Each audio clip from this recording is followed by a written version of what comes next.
குரு வணக்கங்கள். வாழ்க வளமுடன். உலகெங்கிலும் இருக்கக்கூடிய அக்ஷரா அண்ணாமலை நேயர்களுக்கு எனது அன்பு வணக்கங்கள். நான் உங்கள் டிஎன்ஏ மற்றும் பிரசன்ன ஜோதிடர் சுப்ரஜா சுரேஷ், கோவையிலிருந்து. இன்னைக்கு ஒரு முக்கியமான ஒரு பலன்களை பற்றி நம்ம பார்க்க போகிறோம். ஆல்ரெடி பார்த்தீங்க அப்படின்னா இந்த வருடத்தில் மார்ச் மாதம் சனி பயிற்சி நம்ம பார்த்தோம். இப்போது சனி பயிற்சி ரெட்ரோகிரேட் ஆகிறாரு, அதாவது வக்ரமாகிறார். ஆல்ரெடி எவ்வளோ பெரிய விஷயங்கள் ஒவ்வொரு ராசிக்கும் லக்னக்காரர்களுக்கும் நிறைய மாற்றங்கள் நம்ம பார்த்துட்டு வந்துட்டுருக்கோம். இன்றைக்கி அந்த மாற்றங்கள் ரெட்ரோகேட் ஆகிறது, வக்ரமாகிறது. பொதுவாக ஒரு கிரகம் வக்ரமானால் ஆப்போசிட் பலன். வக்ரம் இன்னும் எப்படி எடுத்துக்கணும் அப்படின்னா, நேராக போயிட்டுருக்கிற ஒரு கிரகம் கொஞ்சம் அப்படியே ஸ்லோவாக அப்படியே பேக் சைடு வருவாங்க.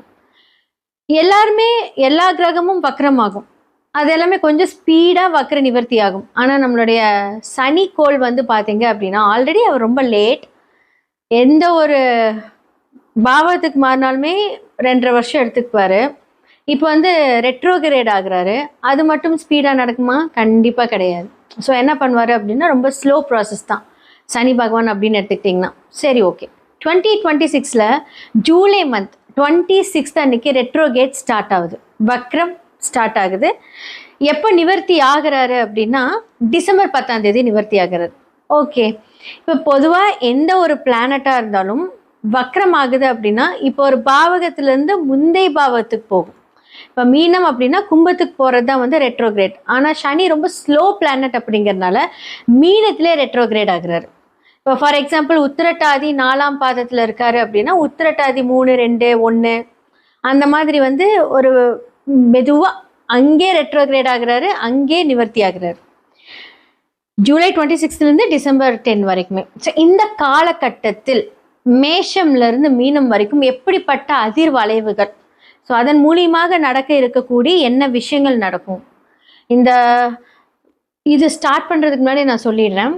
ஏன்னா இப்போது நிறைய ஜாதகத்தில் பார்த்தீங்க அப்படின்னா உங்களுடைய சனி பகவான் இப்போ ஃபார் எக்ஸாம்பிள் மேஷம் எடுத்துக்கிட்டீங்க அப்படின்னா அவங்க பார்த்தீங்க அப்படின்னா 10க்கும் 11க்கும் உரியவர். அவர் எந்த இடத்துல இருக்காரு அதனுடைய பலன்களை மட்டுமே 12ஆம் இடத்துலேருந்து கொடுக்கும். ஓகேங்களா? நான் இதை முன்னாடி கிளியராக சொல்லிடுறேன்.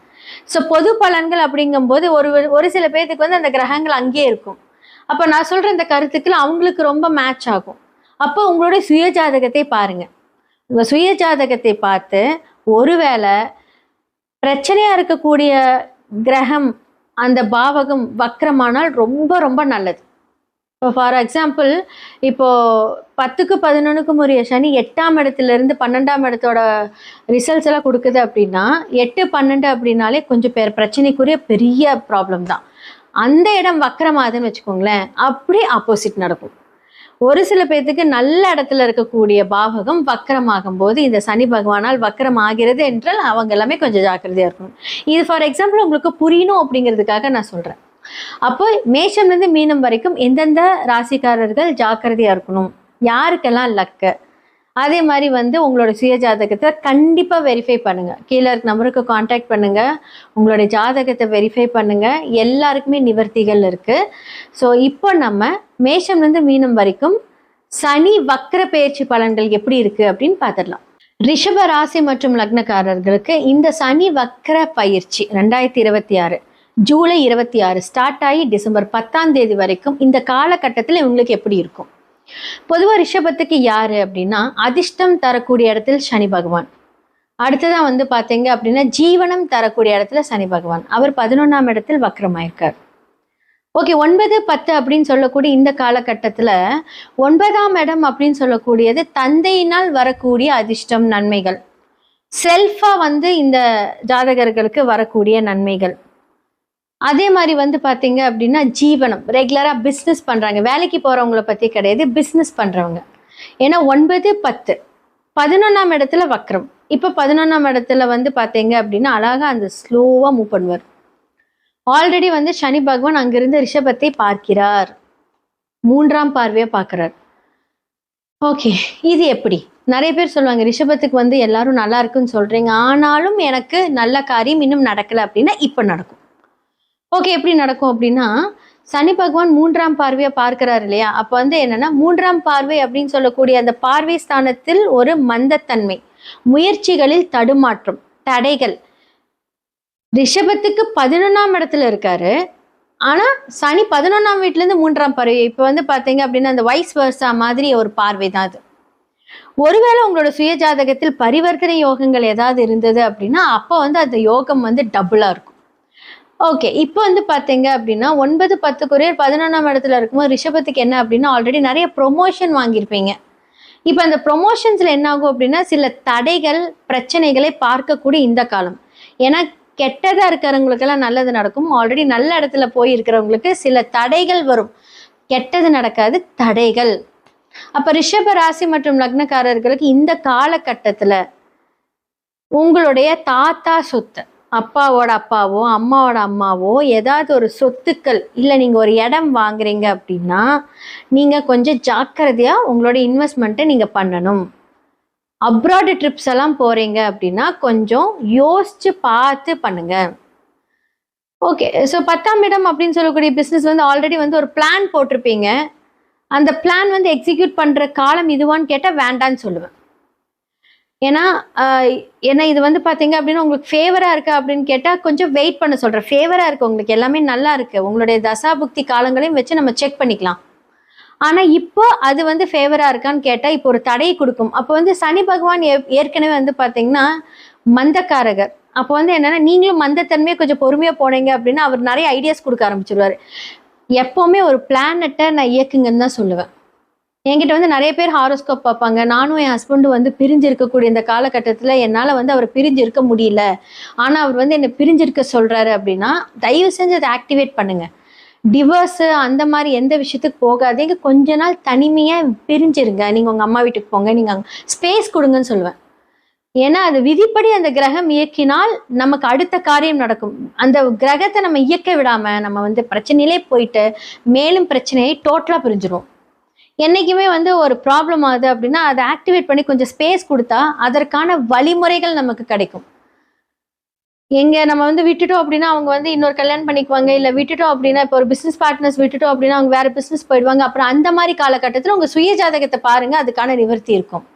இப்போ வந்து நம்ம பொது பலன்கள் தான் சொல்கிறது, எப்படி ஆக்டிவேட் பண்ணலாம், என்ன பண்ணலாம் அப்படின்னு. அதே மாதிரி ரிஷபத்துக்கு வந்து பார்த்தீங்க அப்படின்னா இப்போது முட்டிக்கு கீழே வந்து பெயின் ஸ்டார்ட் ஆகக்கூடிய காலம். அப்போ ஹெல்த்து, வெல்த்து, அதுக்கப்புறம் வந்து பார்த்தீங்க அப்படின்னா காலபுருஷனோட வீட்டில் இது இப்போ 2வது வீடு அப்படிங்கிறனால இந்த தொண்டை, சளி, அங்கே சந்திரன் ஆல்ரெடி உச்சம். அப்போ வந்து பார்த்தீங்க அப்படின்னா இவங்களுக்கு எல்லாமே வந்து சனி வந்து என்ன பண்ணுவார் அப்படின்னா இந்த பார்வை பார்க்குற மூலிமா சளி, இருமலெல்லாம் வந்துச்சு அப்படின்னா சீக்கிரமாக அதை சரி செய்ய விட மாட்டார், ரொம்ப லேட்டாக போகும். அப்போ உங்களோட ஹெல்த்தில் வந்து ஃபார் எக்ஸாம்பிள் நான் சொல்கிறேன், கோல்ட் அண்ட் காஃப் வந்துச்சுன்னா அப்படின்னு, அப்போ உங்களோடக்கு எந்த மாதிரியான ப்ராப்ளம்ஸ் இருக்கோ அதை வந்து என்ன பண்ணுவார் அப்படின்னா லேட் பண்ணுவார், சீக்கிரமாக அது வந்து சரி செய்ய முடியாத மாதிரி பண்ணுவார்.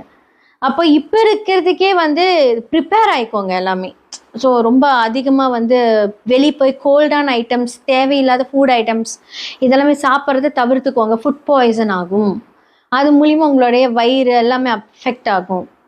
அப்போது இப்போவே வந்து அந்த கன்சர்ன்டாக நீங்கள் வந்து அதை கொஞ்சம் பார்த்து எடுத்துக்கிட்டீங்க அப்படின்னா இதுதான் விதியை மதியால் வெல்லலாம் ஆகும், ஆனால் பெருசாக பாதிக்காது.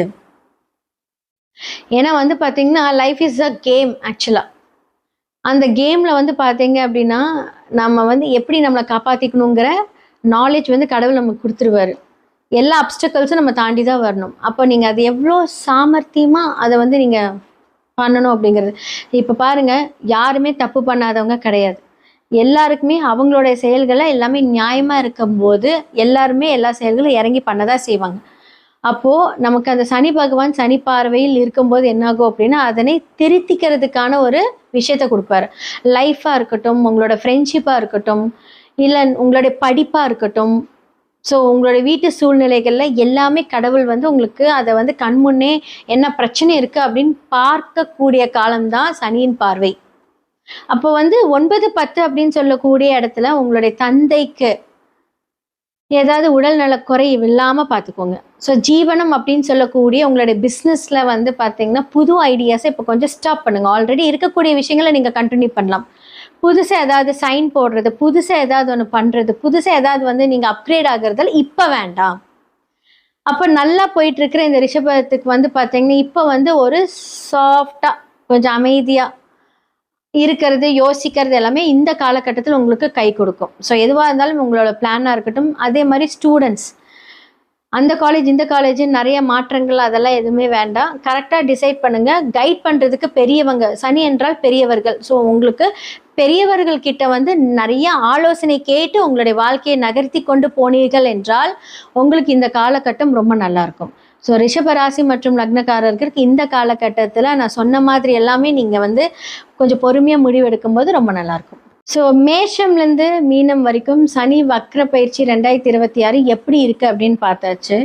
யார் யாரெல்லாம் நீங்கள் வந்து ரொம்ப கான்ஃபிடெண்ட்டாக உங்களோட வேலை செய்யலாம், யாரெல்லாம் ஜாக்கிரதையாக இருக்கணும், யாரெல்லாமே நிதானித்து உங்களுடைய வேலை செய்யணும் அப்படிங்கிறத நான் சொல்லியிருப்பேன். உங்களோட சுய ஜாதகம் அப்படிங்கிறது ரொம்ப ரொம்ப ரொம்ப இம்பார்ட்டண்ட். உங்களுடைய தசா புக்தி தான் உங்களுக்கு வந்து இந்த கோச்சார ரீதியான பலன்களை கன்ஃபார்ம் பண்ணும். எப்படிப்பட்ட தசா புக்தி அந்தரம் சூட்சமும் உங்களுடைய ஜாதகத்தில் வேலை செய்கிறது என்று கண்டிப்பாக பார்க்கணும். அதன் மூலியமாக அந்த பலன், அதன் மூலியமாக அந்த பரிகாரங்கள், அதன் மூலியமாக சில தான தர்மங்கள் இது எல்லாமே செய்து வந்தோம் அப்படின்னா கண்டிப்பாக 100% மாற்றங்கள் இருக்குது. பொதுவாக வந்து பார்த்தீங்க அப்படின்னா எதன் மூலியமாக நீங்கள் சரி செய்துக்கலாம் அப்படின்னா நீங்கள் ஜெம்ஸ்டோன்ஸ் மூலிமா உங்களுடைய வைப்ரேஷன்ஸை ஹேண்டில் பண்ணலாம். நியூமராலஜி மூலிமா அந்த கிரகத்தை எதெல்லாம் நீங்கள் டீஆக்டிவேட் பண்ணணும், எதெல்லாம் வந்து ஆக்டிவேட் பண்ணணும், உங்களுக்கான ஃபேவரட் நம்பர்ஸ் என்ன, எல்லாமே வந்து உங்களுக்கான அதிர்ஷ்ட குறியீடுகள் எல்லாத்தையுமே நம்ம ஆக்டிவேட் பண்ணி அந்த விஷயத்தை வந்து நம்ம ஹேண்டில் பண்ணும்போது எப்பேற்பட்ட அவயோக தசையாக இருந்தாலும் எப்பேற்பட்ட சனி பாதிப்புகள் இருந்தாலும் விதியை மதியால் வென்று நாம் நம்மளுடைய விஷயத்தை சரி செய்து கொள்ளலாம். கீழே இருக்கிற என்னோட நம்பருக்கு காண்டாக்ட் பண்ணி உங்களுடைய ஜாதக அப்பாயின்மெண்ட் வாங்கி நீங்கள் வந்து ஜாதகம் பார்த்து இதற்கான அந்த பலன்கள், இதற்கான அந்த பரிகாரங்கள் எல்லாத்துக்குமே 100% சொல்யூஷன் இருக்குது. அது எப்போ நடக்கும், எப்படி நடக்கும், எந்த காலகட்டத்தில் நிவர்த்தியாகும், கரெக்டான பாவக ரீதியான பரிகாரங்கள் செய்யும் போது அதற்கான ரிசல்ட் கிடைக்கும். ஒருத்தருக்கு திருமணமே ஆகலை அப்படின்னா வாழை மரம் வெட்டுங்க, செவ்வாய் தோஷம் இருக்குது, ராகுகேது தோஷம் இருக்குது, சர்ப்ப தோஷம் இருக்குது, இந்த மாதிரி பண்ணுங்கள் பொதுவாக சொன்னால் யாருக்குமே அது வந்து நடக்காது. அது பரிகாரம் உங்களோட ஜாதகத்தில் ரிஃப்ளெக்ட் ஆகுதா இல்லை என்ன மாதிரியான பாவகத்திலேருந்து அது ரிஃப்ளெக்ட் ஆகுதோ அதற்கான பரிகாரங்கள் செய்தால் மட்டுமே அதற்கான நிவர்த்தி கிடைக்கும். இது உண்மை. ஸோ சனி யாருனால அஃபெக்ட் ஆகிருக்கீங்க அப்படின்னா அதற்கான பரிகாரங்கள், ராகு கேதுனால யாரெல்லாம் அஃபெக்ட் ஆகிருக்கீங்கன்னா அதற்கான பரிகாரங்கள், மாந்தி மூலியமாக யாருக்கெல்லாம் வந்து அஃபெக்ட் ஆகிருக்கோ அதற்கான பரிகாரங்கள். ஜாதகத்தில் ஒரு விஷயம் மட்டும் பார்க்கக்கூடாது, பல விஷயங்கள் பார்க்கணும். ஸோ உங்களுடைய நம்பர்ஸ், என்னோட நம்பர் கீழே ரிஃப்ளெக்ட் ஆகிருக்கு. நீங்கள் அந்த நம்பருக்கு காண்டாக்ட் பண்ணி உங்களோட அப்பாயின்மெண்ட் புக் பண்ணுங்கள். நன்றி, வணக்கம்.